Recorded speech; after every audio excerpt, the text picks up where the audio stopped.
Lois, I wonder if you could track for me the path from growing up in Smith Falls to being a highly regarded, very well-known professional artist in Toronto as we speak.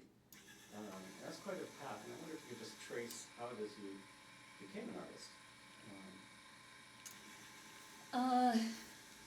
That's a long story. I think, you know, when you grow up in the country, as I did, and I grew up in a situation that was like we were pretty low in the economic bracket. So there wasn't a lot of culture, you know, so to speak, in terms of in the household or even in a small town like Smith Falls. And there certainly was no exposure to contemporary art. So I had a good high school teacher. I think, again, because I was isolated when I grew up in the country on a farm. I ended up spending a lot of time alone, and I think that you'll probably hear from a number of artists who grew up in the country and grow up alone that, you know, there's quite a lot of time that you spend in acts that are more introspective, and so I spent a lot of the time drawing.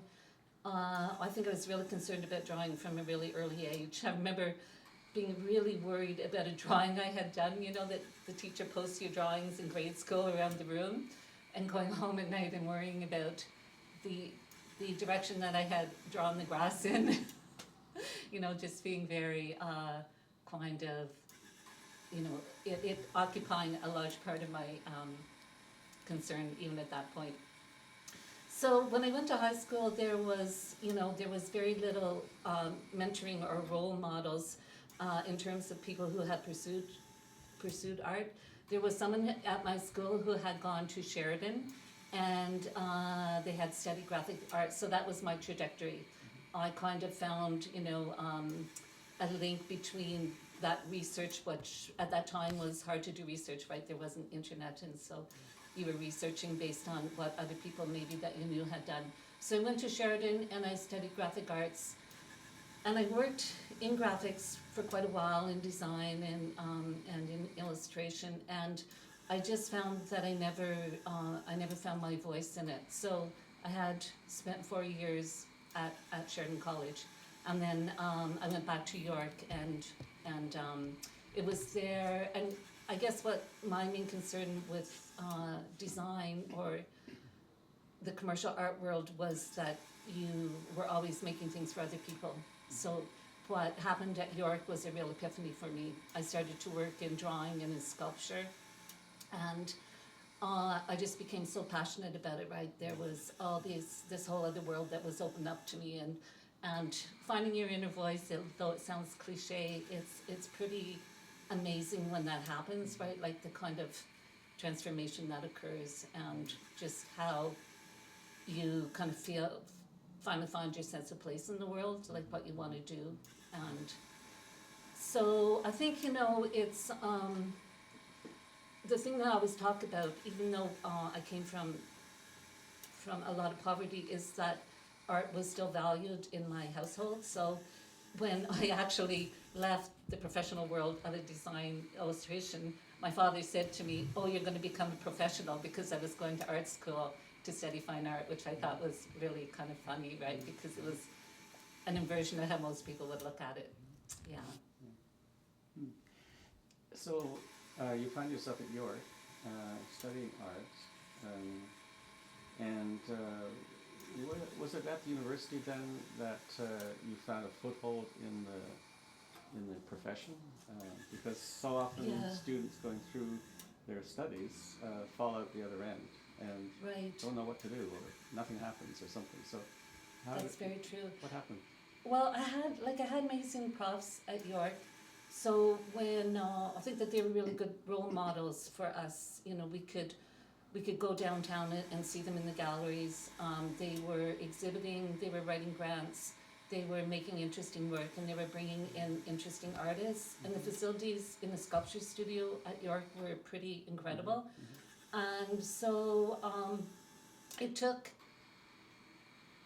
it always takes a while to get going when you leave school, but I think what happened for me there, and that happens probably for most students, is that they find a community, and that community, you leave with that community. So my community at that time was like Max Stryker, Marla Halady, Anna Lefsford, there was Greg Heffert, John Dixon, all these artists, Lila Rye, that were, I was going to say Catherine Herbert, she wasn't at York. So these people that we left together and we set up studios together, so it was kind of not a collective, but it was a studio. And I think having the support of your peer group, and we were all, I just seemed at that time when we went through York, there was Judith Swartz and Michael Davey, and there was Hugh Leroy and Tim Whiten, and they were all like kind of really key in making us good artists. And then when we went out into the world, we were kind of all had this like really intense work ethic, where we were really dedicated to our practice right from the get-go. So, I mean, those some of those were in grad school and I was an undergrad, but we were like really, like it was an intense interaction and exchange. And I really see that peer group as kind of being fundamental to my getting started in the world, right? We were all wanting to exhibit. And I had a show at Gallery 76, curated by Robert Windrum and Christine Swiderski. And that was just after I finished school. I think maybe a year after I graduated, and that show, I had half a gallery, and that show was just so incredible for me.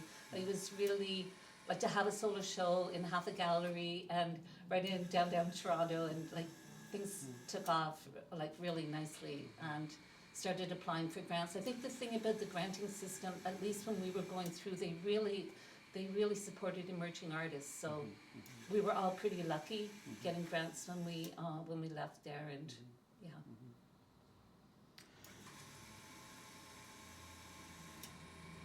The designer has a very clear job description.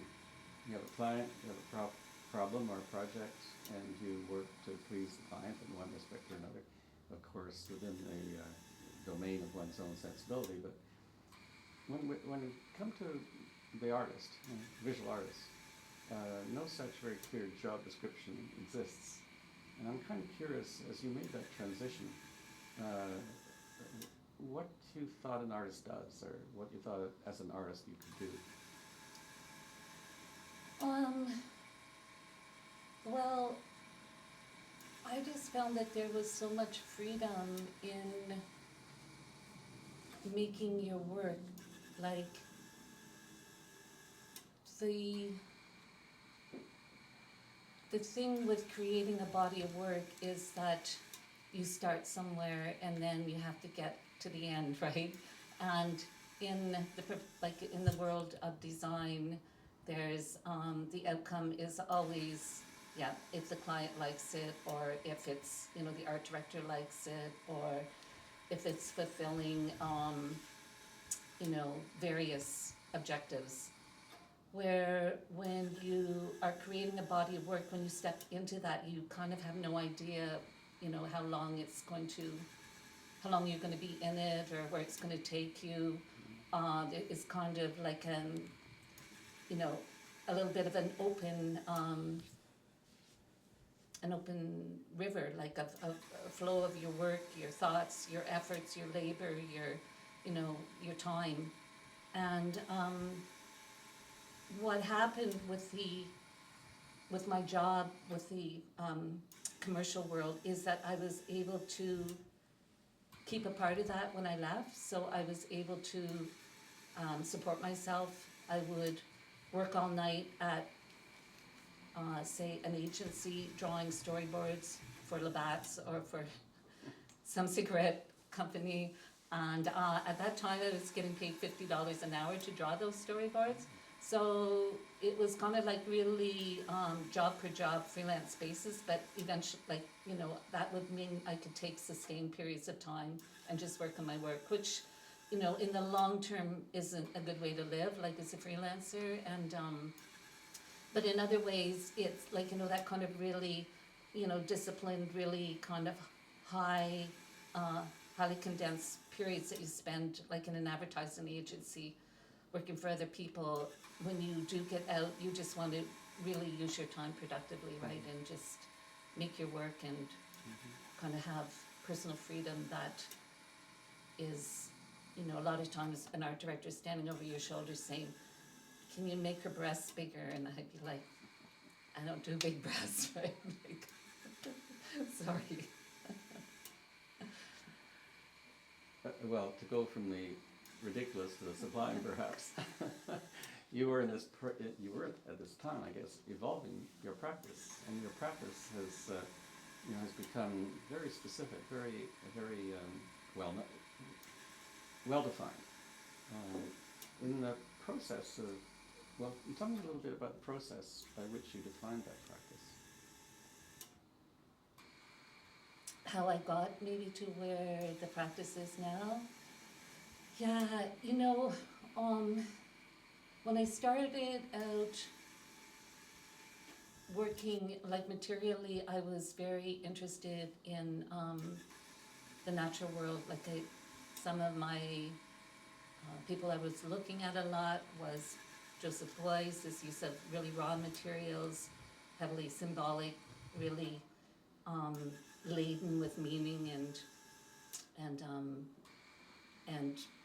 Ansel Kiefer. I always was interested in Rebecca Horn. So there was, and also interested in the use of found materials, which comes into my work now in different ways. But I was very much about, I think, about truth to materials, very interested in like materials that would be either kind of abject materials like urine or, you know, fat or those type of materials, or you know, the traditional like stone or marble or wax. And then what happened with my artistic vocabulary is that over time I moved into areas, I think, of, you know, working with the body and you know, different forms of giving the body agency. And then it was around 1998 when I started to work with the first time introducing movement, or maybe it was 94 with the House Project, starting to introduce movement into the work. So I think what happened with that introduction of movement, you know, it kind of changed everything for me. I don't know why, but I was just, you know, once I had started to incorporate it, it kind of was like a big shift for me. So it was, you know, maybe that the static object was no longer static, that there was this kind of experience that happened for the viewer and in the artwork itself. But that kind of shift into the kinetic also at the same time signaled sometimes a shift in materials, because the thing is, when you make things move, you are dealing with a lot of issues around weight and force and gravity and torque, and sometimes like your whole approach to materials has to shift a bit.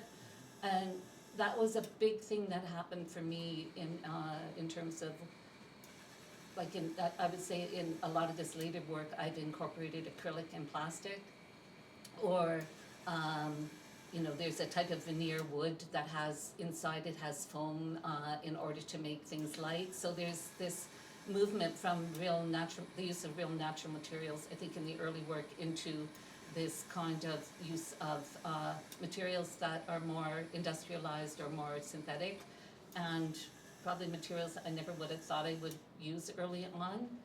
And I think also conceptually there was a big shift in my work as I started to work through, you know, leaving the body behind, because that that preoccupied my work for a long time. And, you know, when I departed from that, starting to incorporate text in the work, that was also a big shift, you know, in terms of how I was thinking about it formally and aesthetically, and where the text was actually coming from, and what that, you know, what the text acting as a form of material, but it was,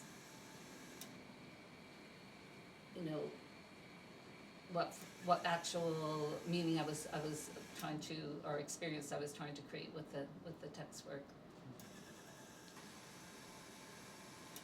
It's been said that your work circulates around temporality and the persistence of language. Do you see it that way? I definitely see that the work has concerns around temporality and language. You know, I had done well, one of the pieces that maybe comes to mind most when I'm thinking about temporality is I shot my garden from my office, and it was a year-long project, so it was a year-long time lapse. I started it in I think it was January 1st, 2005 to December 31st, 2005. I shot it every half hour, so it was like, it was a big project. And it was kind of like these concerns that had to do both with movement and with time. So there was, you know, when you think of something that's a time lapse, it's kind of staccato movement. It's kind of like the clock ticking, right? So there was this kind of beautiful thing that would happen where there would be really small incidental changes, like when the tree became laden with moisture, the leaves would start to bend, and so there would be a record of that. And then when the sun came out and the moisture was evaporating, they would move up, or, you know, a squirrel would come in and out of the picture. And then in the middle of it, the neighbor behind us decided to tear down his garage, and I was like, oh my God, you gotta be kidding! This isn't in the script for this shot. Like, it was just like, it was a huge thing, and I was like, oh, how could this happen? So things that you have control over and you don't have control over. And then the other thing that happened was there was mechanical time that happened through the streetlights coming on and off. So there was all these aspects of change in the work, and that to me kind of signaled like this whole, what that whole piece was about, like, you know, the life and just like breathing, and, you know, the industrial time and our time, and the time of the plants and the everything that, you know, is inert or living, right? So it was, yeah, it was for me kind of a portrait of that time and of temporality. And I think, you know, I think that there's always been a lot of death in my work, and maybe someone who looks at it would never see that, like they would never see that aspect of death. And I don't know whether that comes from just my own experiences of witnessing death, you know, at an early age, and being around, you know, around death, because some people never experience, right, until their parents get old, and, you know, they have things like that happening. So I think for me there was always this sense of loss in the work, and a sense of fragility. So temporality, fragility, loss, melancholy, that's probably a big scope of what surfaces in the work, whether it's overt or camouflaged. I do believe it's there. And in terms of language, you know, I think I was always interested in poetry, always interested in writing poetry, but like, I'm not gifted as a poet. But in terms of how the language comes out in the work, I think there's always trying to draw these relationships, and sometimes it's relationships like a moon follower, because of mechanics, you know, there's a driver and then a follower, and in you know, in the sun and the moon, there is, you know, one comes before the other, and one, you know, we think of that in terms of cyclical time. And then alongside that, there's these words that come before or come after sun and words that come after moon. So, when I start to think of language in the work, I'm thinking about drawing relationships. So those may be, again, temporal relationships or fixed relationships. Sometimes they sync up, so sunstroke or sundew and moon dust, or sundog and moon walk. So then when you put the two together, you get dog walk. So you have these further relationships that tie the piece together and extend the meaning. So it's sometimes playful, but sometimes sad. When I think of a piece like Heartbreaking, which is, how Linda Hutcheon, she talks about adaptation and how,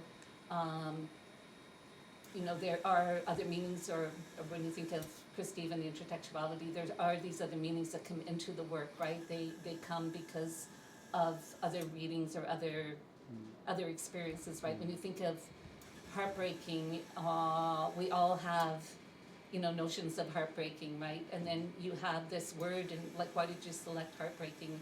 I don't know, it's just this word that is, kind of melancholic, but yet kinetically, when it actually is self-fulfilling, it will break apart, because all the letters in heartbreaking turn and reconfigure to make 90 other words that are within heartbreaking, and heartbreaking is the 91st word. So when you have that kind of, language breaking apart and finding all the words embedded within the one word, and that kind of blend of deconstructing and reconstructing itself, just like heartbreaking is, right? You've got to get on with it. So there's a pleasure for me in that. Like, there's a pleasure in me in making the text sculptural. There's pleasure for me in finding those hidden things, like the last word in the heartbreaking sequence is ting.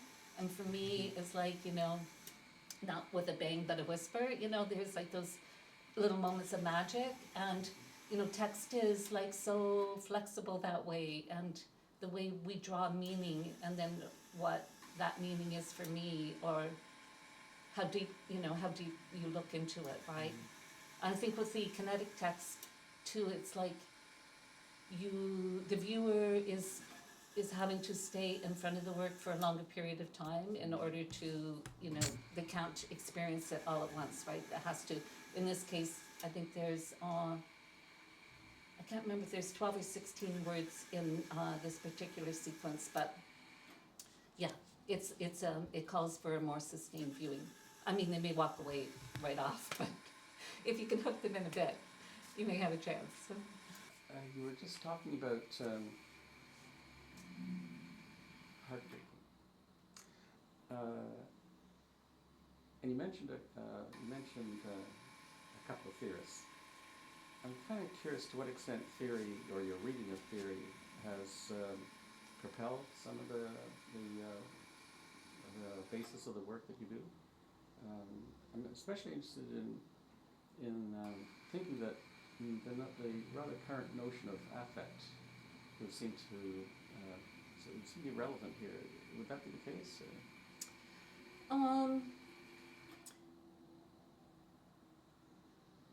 By times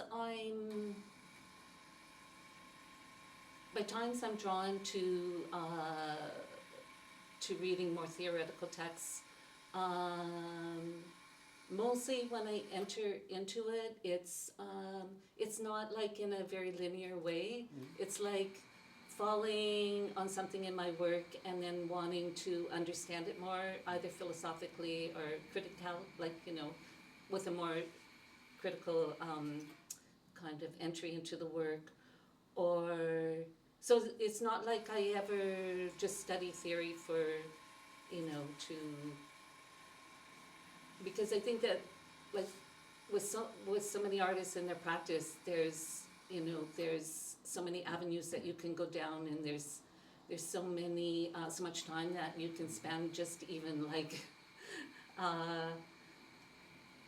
reading Lacan or reading Heidegger, or trying to understand, Foucault, like it's such a, you know, for me, it doesn't come like as a desire to know all that, but there's different points. Like right now, I feel like I've been influenced by Jane Bennett's Vibrant Matter. So, and that came about because I was actually doing I was an external reviewer for a student out at Western, and her paper was around that. So I started looking into her material, and it was it was of interest to me, this kind of notion, and I think it's maybe what you develop early on growing up in the country is that, you know, there are other materialities, and that the material around you is has, you know, it's quite possible that it has its own energy forms and its own kind of, I guess,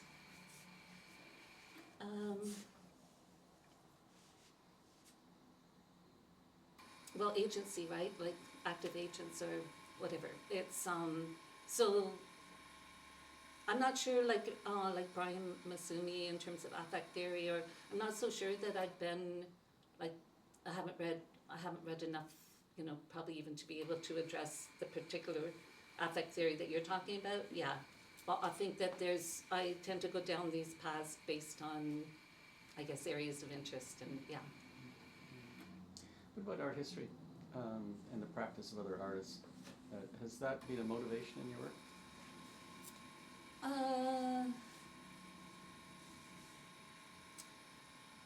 Art history has entered into my work in terms of the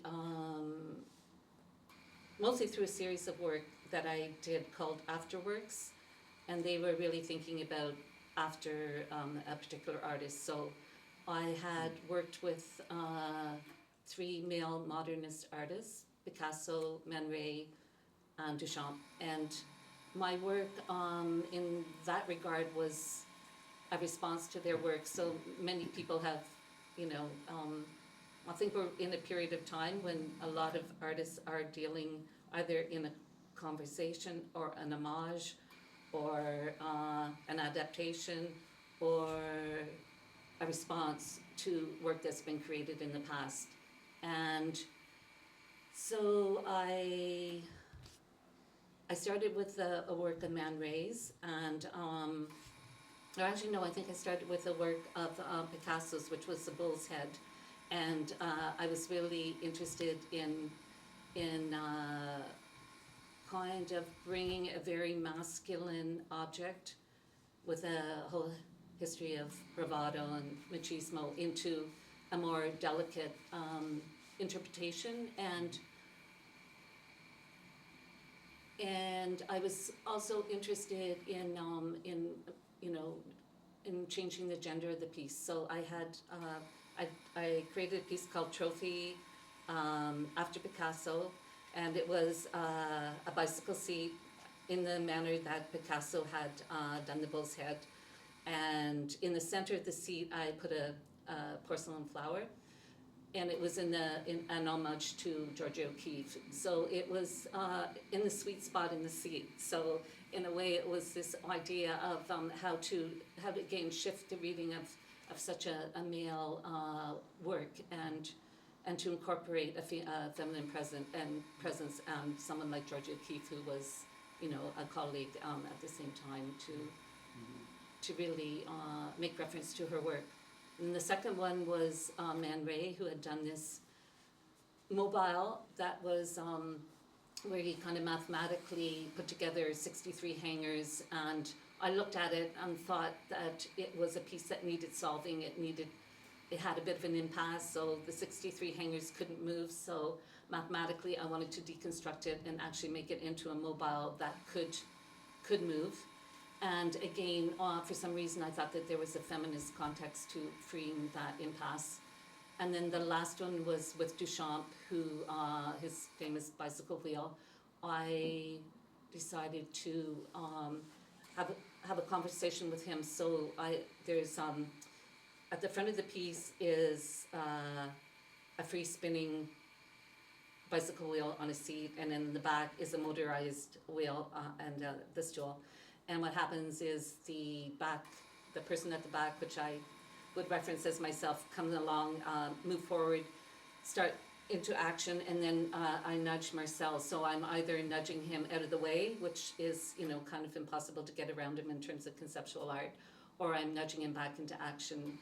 So there's this kind of play with art history, and play to genderize very masculine objects in art history, and very, you can't look at, it's such a sign in terms of conceptual art, right? You can't, it's already like, you don't even actually have to even show an image of it. You can just say the name and it will come to people's mind, right? So then how do you take this kind of really, like, it's kind of a subversive act for me to take it, and, who am I to talk to Duchamp? But at the same time, I kind of felt like there was a strange empowerment in doing that, like as a female artist, and also, a playful nudge rather than, a really deadly comment. Which may bring us to Mickey here, because we go from Duchamp to Mickey Mouse, Disney, and all of that embraces. Can you say a little bit about the playfulness and even the sense of the absurd, but also somehow a kind of subversive act? Right. Well, I think, what Disney's all about is this kind of social conditioning that we're supposed to believe in certain romantic ideas, and it's not even romance, it's kind of this very idealized and white ideas about what, how we can live the good life. And Mickey being one that, he was always like a bit of a waver, and I'm interested in the wave as a gesture. And I kind of felt like when I found these objects in active surplus when it was still on Queen Street, and I thought it was kind of strange how, when I put the two together, how it formed this figurative, it was like a sign again, like I recognized it as Mickey just holding the two up together. So I had them around the studio for a long time, and I've always been interested, in this idea of, again, the follower, this idea of someone leading, and then everyone else in tandem is doing the same action as an imitation or as actually some sort of prophecy, right? So I decided to do a Mickey chorus line, and that kind of absurd power and mesmerizing, like that one action of like the wave and then like turning back, and this kind of mechanical repetition, like there's no change to the sequence, right? And then just have fun with it, right? I think it was a balloon mold. It's this thing when you find the found object, and then you're just making associations, and then you come out with this idea. It must have been a mold. Well, which brings up the question of the relations between material and idea. So many people assume that an artist has an idea and then they materialize it. But that's not the case. Right. They seem to be more symbiotic. How do you feel about that? I definitely feel that that's that there's no one way of making work. Like when you come across a found object, and you may actually keep it around for a very long time before you decide to do anything with it. And it may be through doing other work that you think of an idea to use with the found object, right? So for me, I had been working on this sequence of women and flowers, and again, that was a lot about temporality and the idea of women in beauty and how all those associations. So I had shot video of a woman in three, it was a trilogy, so she was riding a bike, and from her riding the bike and going through all these different scenarios, I was still on the trajectory of the bike and the wheel, and I think that's how I got to the bicycle wheel and the bull's head, even though I was thinking about art history, there was also those trajectories happening in my work. And so through association with Mickey, I'm not sure where the association came. I was working, I think around that time I was working on Relay, which was a sequence of 3 shows, and Marcy Bronson at Rodman Hall had asked for works that were around the body. And I just didn't want everything to be like, my earlier work had been more figurative, and you knew it was figurative, right? It declared itself as figurative right away, where there was more ambiguity in Mickey, and I wanted to kind of, I think, stretch the narrative a bit. So I may have come to Mickey through that idea of thinking about the body again. And that's the other thing, like when curators, sometimes when you work with curators, and then sometimes, the way they're programming their year, and where they're slotting you in, and then it happens to be that thematically they're dealing with something, right? Like sometimes even that's how you come to making certain works, right? Because you're thematically slotted into a show that deals with, for me it was, dealing with the body, because I hadn't been working with that for a while. But I think that's the beauty too of collecting, like how many artists collect, right? We collect and then we have this inventory, and then at some point it may seem like the time to pull it out of the closet. Well, there's 2 things that occur to me as we talk, Lois. One is that you're well known for having, at least in some of your work, addressed power structures and gender. And the other observation that seems to coincide with this is that you brought to that an observist sensibility. And here we are, lodged between power and defense. So can you talk to that? Well, when we started at the interview, we talked a little bit about my upbringing, and I think because I came from poverty, and with that there's always a fair amount of bullying and social stigma, is that you learn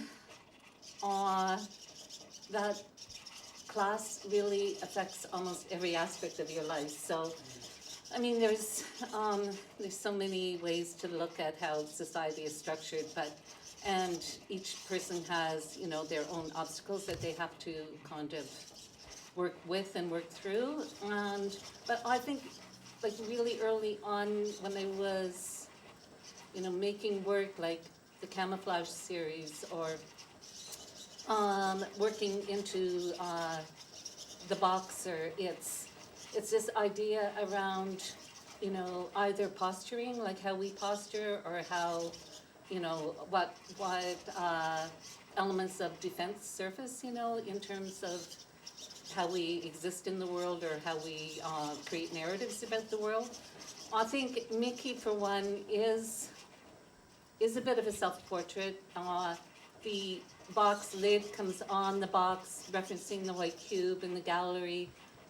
When I originally was going to, when I was starting to make this work, the whole plan was I was making these 2 big boxers. They were going to be huge, and they were going to be kinetic, and they were going to kind of duke it out in the gallery. And I worked with Colin Harry on this, and we did a prototype. So first prototypes were just in cardboard, and it was using the mechanism from the Punching Nun. I think there's this little kid's toy that you press a lever and the arms go out.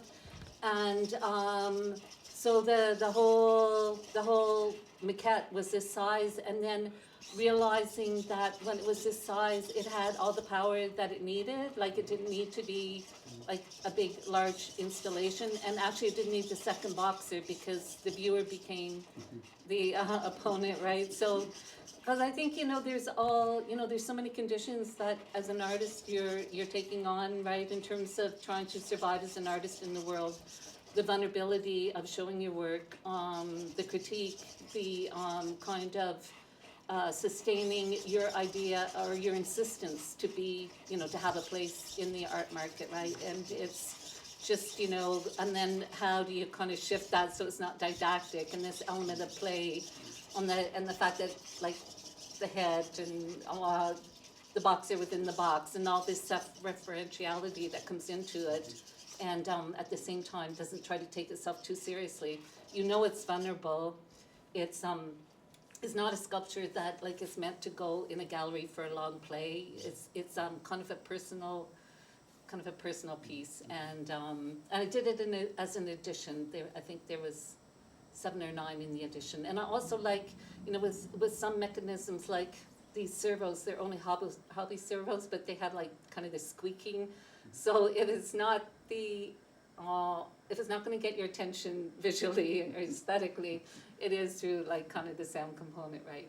With this one here, I was thinking about, I was always thinking about like how male artists seem to really dominate the art world, and kind of when I was looking in magazines that talked about who were the top 100 artists who were selling for over $1 million, or who were the top 100 artists in the world, like all these the drift down effect is that it kind of hits home, right? And I mean, I'm an ambitious artist. I've really dedicated my life to my work, and really have been serious about my practice, and really like I'm not necessarily going after fame, but I would like to have some sort of legacy, and I would like to be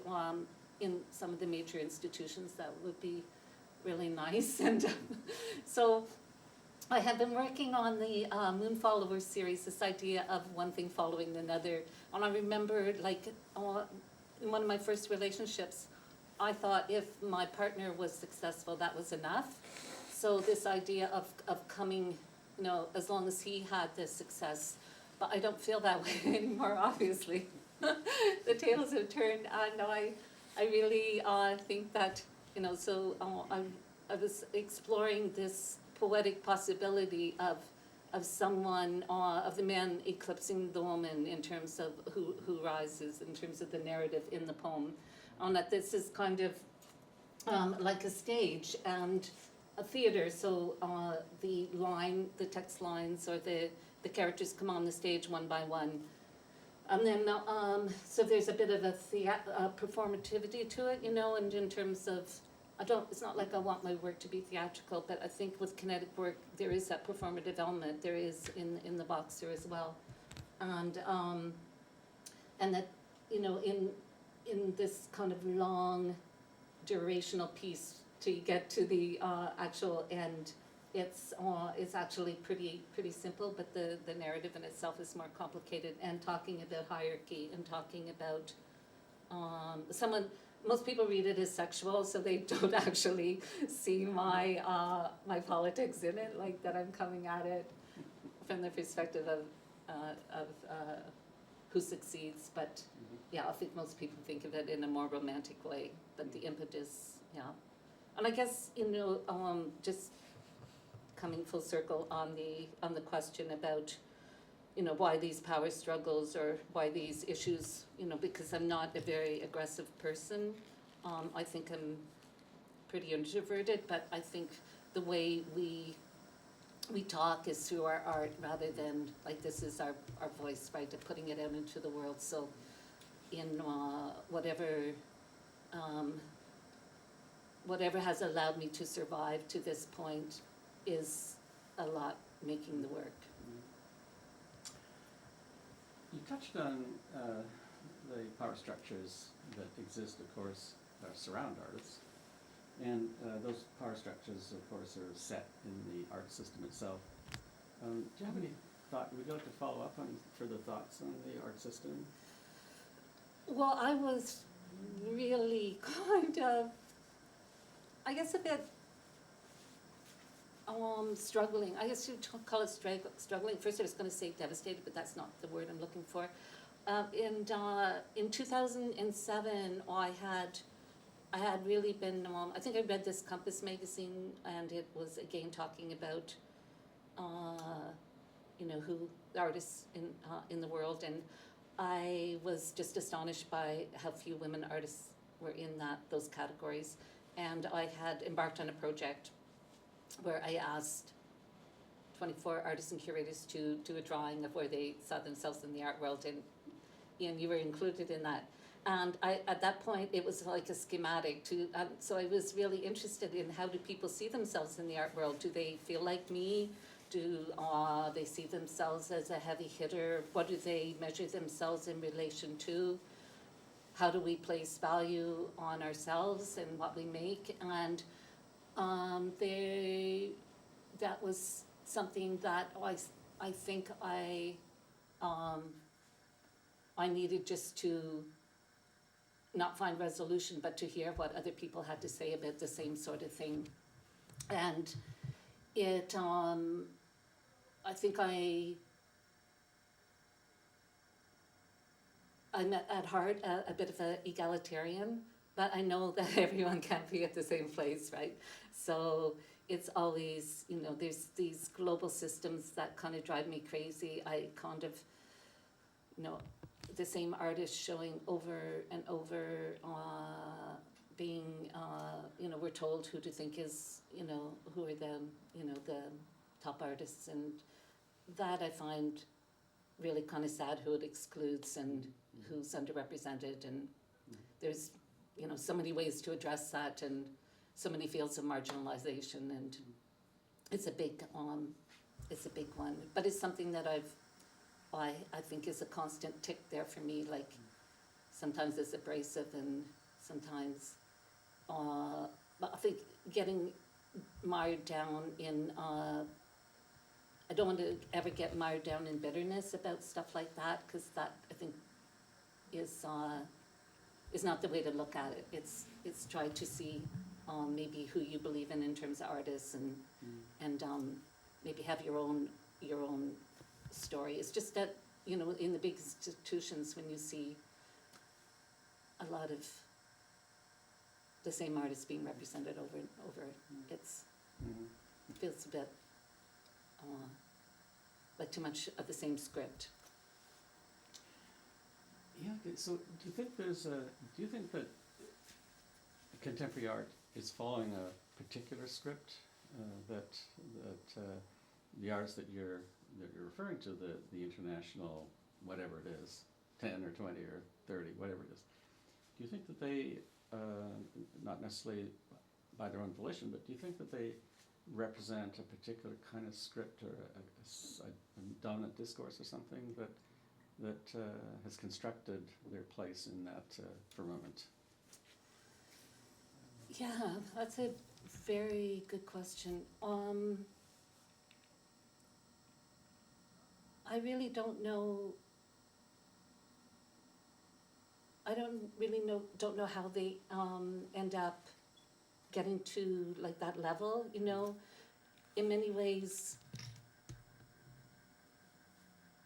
it could be like it could be through dealers, it could be through curators, it could be through their own financial success, right? Like it's really hard to know how artists kind of make that leap from being like to the international scale, because that's kind of like everything seems to get scaled up at that point. Mega shows, mega monumental work, traveling to a lot of different countries. Like to have a studio that can sustain that I can't imagine, right? Because myself, when I've had a lot of shows happening at once, it seems impossible to do, right? Like so.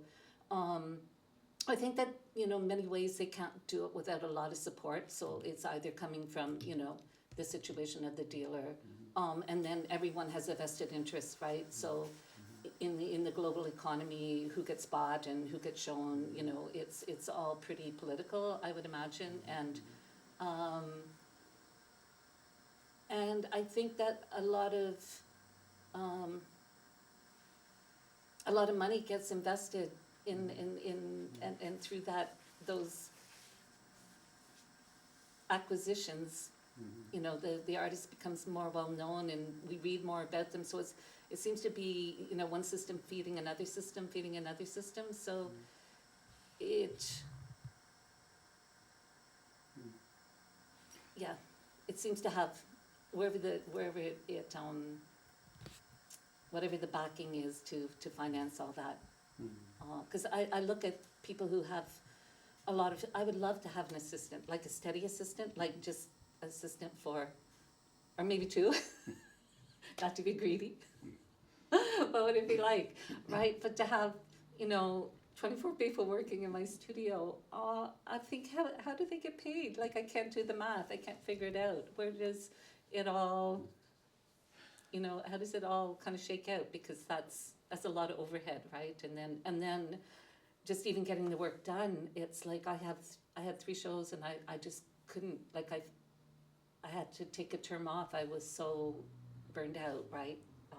But I work with other people too, like Colin and my machinist Paul has been a big help in my work. But Well, I think what you're just saying, perhaps the dominant discourse is money. If in the 60s it was about materiality on the one side and the power of ideas on the other side, the power of language, let's say. I'm thinking of Art Pavere or the Right. conceptual art movements. And somehow in that arena, those meant something. Do you think that maybe the dominant discourse today is simply finance? right, well, if people want to make their investment, you know, worth more, then you have to protect and kind of feed that bit of the frenzy behind, you know, whoever you are interested in, right? You want it to be kind of contagious and a shared experience in that way, right? I think, but I think, you know, there's so many artists who, like that said, the artists, like there's a lot of artists still making good work who are out there on the global scale, right? But it's just that, do they need to be showing as much as they are? Do they need to be, you know, as, you know, in every Biennale or, you know, in the big galleries? And I think there's a lot of people having to protect their investments, and money is, you know, the whole art world collecting, you know. I think in Toronto we have collectors who are investing in emerging artists and mid-career and senior artists. So I think in this market, actually, you know, it's not bad. Like, you know, there's a lot to go around. Yeah, and it just seems like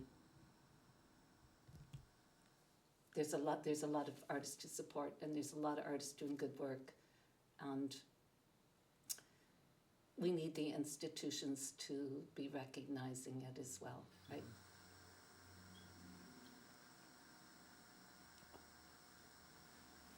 How important is a general audience for you?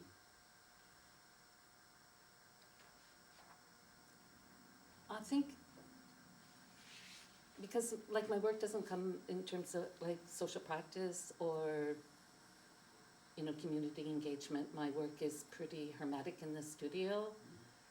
So the audience, I don't know if I'm concerned about the audience for reasons that other people wouldn't be. I'm concerned about the audience, someone sticking their finger in the wheel of nudging Marcel as it's going around, and someone's finger getting amputated, or Iris, which was these 2 breasts that open and closed. A friend stuck his finger in the closing breast, and I'm just like, oh my God, like, I don't know how many artists have to think about safety in relation to their work, but sometimes it comes up in my work, so I think about it then. I think about like how I think about the reception of the work. I have had early on, people come into the gallery and says, but where's the art? That was when I had this moving field of grass, and so, you know, in terms of reception, like that remarks like that wouldn't devastate me, but you know, I found it curious. So I think, like I do want the viewer to have an experience. I mean, really early on in my work, I really wanted to move people. I really wanted them to feel the work, because I think there was a lot of emotional investment in the work, but I'm not sure that I carry that as much with me anymore. Like I'm not trying to create, like with installation art, I think a lot of times you're trying to create an experience, and then the whole room will kind of signal, you know, this kind of presence, right? Mm-hmm. So you're interested in that the viewer is receiving, like, you know, whatever you have tried to voice, you know, in that room, like whatever kind of experience you're trying to provide for the viewer. But when you're working with more object-based work, I think that there's kind of, you know, when it leaves the studio, it's kind of out there, and I'm not sure that I think about the audience in a way when I'm making my work. You know, it's more insular, and then it leaves, and of course, you know, everyone is probably interested in the reception of the work at some level, right? Or how it's wrote about, or how it's experienced, but it doesn't usually come into the making, other than the safety issue. I'm hoping it wasn't a critic who stuck his finger into that, but I'm kind of curious, what about the critical response that you see, both towards your own work and towards the work of others? Is there a kind of critical response that you find most useful? Right. I think it's not very often that, like, so there's critique in many ways, right? Critique can take the form of a conversation, or it can take the form of a newspaper review or a magazine review, or it can take the form of talking to someone who is in a position, maybe who is a curator or something that, you know, that you have, you know, a different relationship with, right? A more intimate relationship with, possibly, or not. So, like, my work isn't written about that often. I do believe that a good critique is something that's really interesting to read, and I think that it's really important that we, you know, because I don't think that there is a lot of, you know, there isn't a lot of writing right now about artwork in Toronto, right? So, and when there is, sometimes there's a buzz if there is, like, you know, oh my God, did you see how they critiqued that work, you know? Sometimes there's a bit of it ripples through the community. I think it can, a review can be destructive or it can be constructive. And I think that's, you know, something that we have to deal with as artists. It's just it's part of the journey. I've definitely had good critiques and bad critiques. Sometimes it's stinging, but like, I think that lately there's just not that many people writing about art, so it would be really great if there was more writing about art. Ain't it true? What about teaching? The move into teaching was kind of, you know, happened gradually, and now, like, it's a big part of my life. Like, I think we all, as educators and artists, struggle with having enough time for both worlds, right? I think there's tremendous amount of satisfaction that comes out, you know, from working with students and being engaged and seeing sometimes their level of commitment or their level of experimentation, or just having them have something work and the level of joy that can manifest.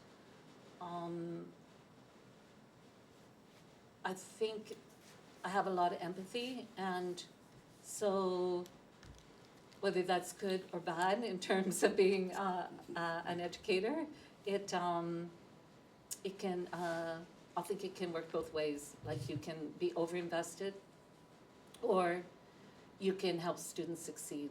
And I think that's my main goal, is in helping students become better artists, right? Like to have them invest and to recognize what it feels like when you actually get there with a piece of work and you're excited about it. And hopefully if I can pass on my passion about the work that I do, and the rest, you know, there's a lot of anecdotal stuff in there, and skills, you know, passing on your skills. I like that word, passion. And I guess it has a number of possible iterations, but I'm kind of curious about what is real. And when I think about teaching, and when I think about art practice, I tend to think to myself, how can I assemble something real here? Something that somehow, is passionate.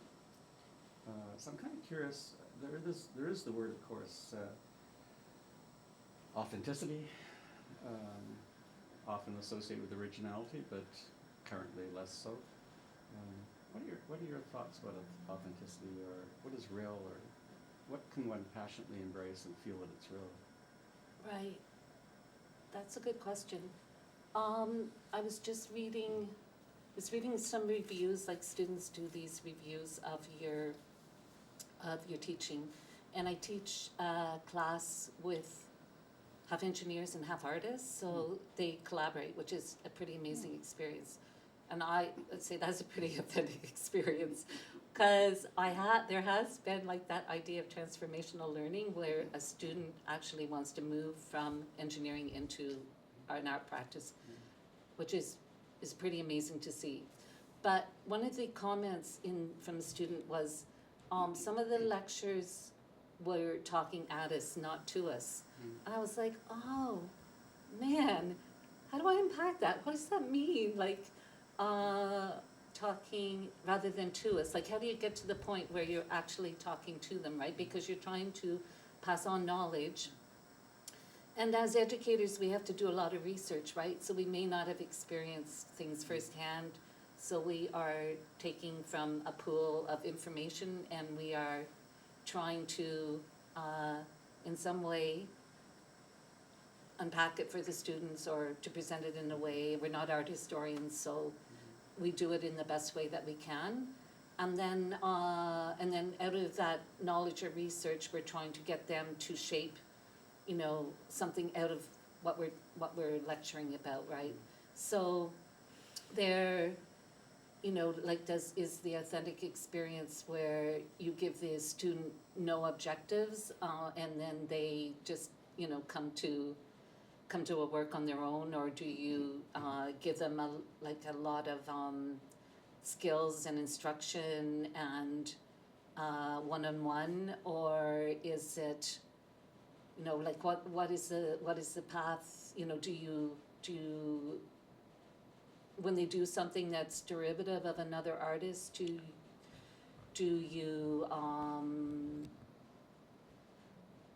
you know, do you critique it only on that, or do you, you know, how do you kind of open the field for them so that they have done this, but they're getting beyond it in a way that is, you know, not manneristic, or it's in you know, they're going to come through to their own voice and have kind of that level of trust that they are, you know, on their way to, you know, their own voice. So, I don't know, in the classroom, it's really hard. It's really hard if you have a lot of students, and you are, you know, you have, each one of them is a different level of investment. It's really hard to kind of get to that place where you really feel like, you know, there's really real learning going on. And, you know, that you're at that place where you aren't judging them on your own expectations and what you like, and, you know, trying to kind of address, what their needs are and where they're coming from.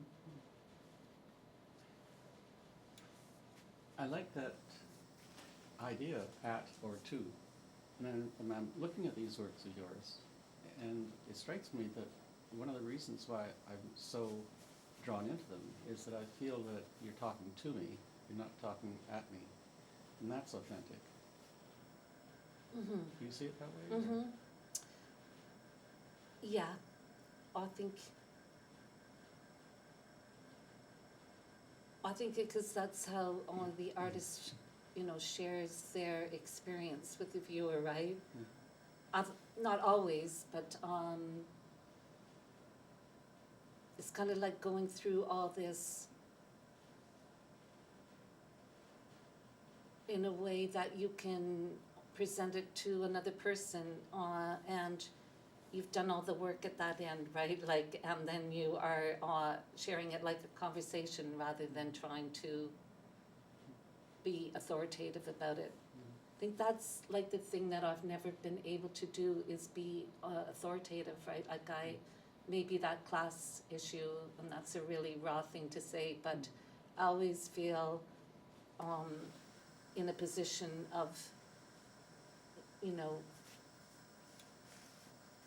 trying to move things so that it's not top down, right? And it or I'm always amazed when people just have such extreme opinions and they can just this is how they think, and it's just so emphatic, and I'm like, yeah, but it takes me so long, right, to get to a position like that. I'm not someone who's really emphatic or really, so probably what comes out of the work is those moments of hesitation and the insecurities and the trying to get there, and the willingness to put something vulnerable on display. Because I think that the boxer is, kind of a bit pathetic in some ways, right? And laughable, but at this, the same time, it's, if I say it's a self-portrait, then I'm actually saying that I'm a bit like that.